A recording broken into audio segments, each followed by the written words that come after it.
All right, so I decided to do my presentation on RAID.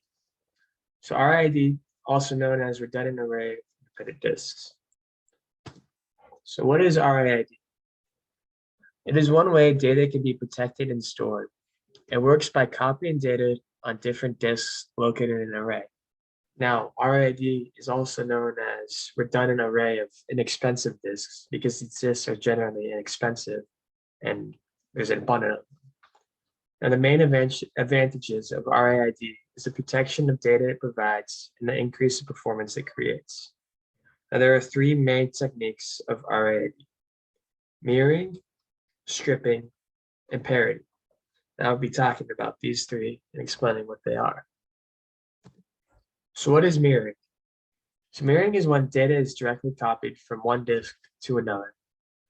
These files that are copied are mirrored, and it involves two different disks that store the same information. So if we look at this picture, for example, A1, A2, A3, and A4 are both found on disk 1, disk 2. This is an example of mirroring.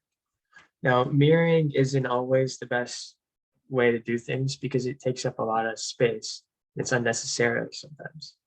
So, for example, if disk 1 contained a file that was 1 terabyte, disk 2 would also contain that 1 terabyte. That'd be 2 terabytes of data, which is a lot of space. It's unnecessary.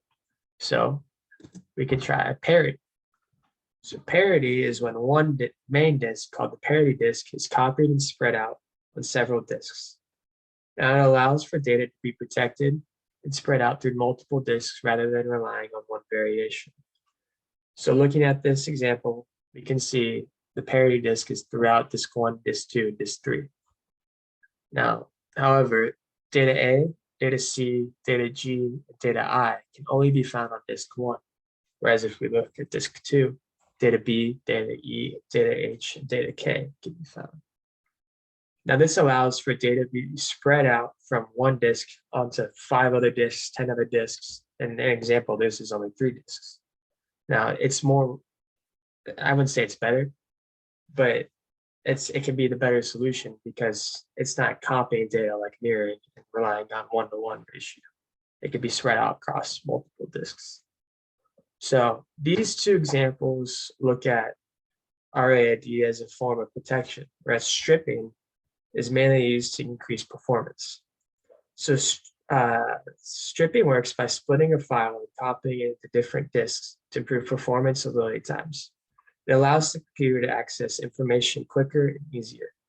So this picture shows mirroring and stripping.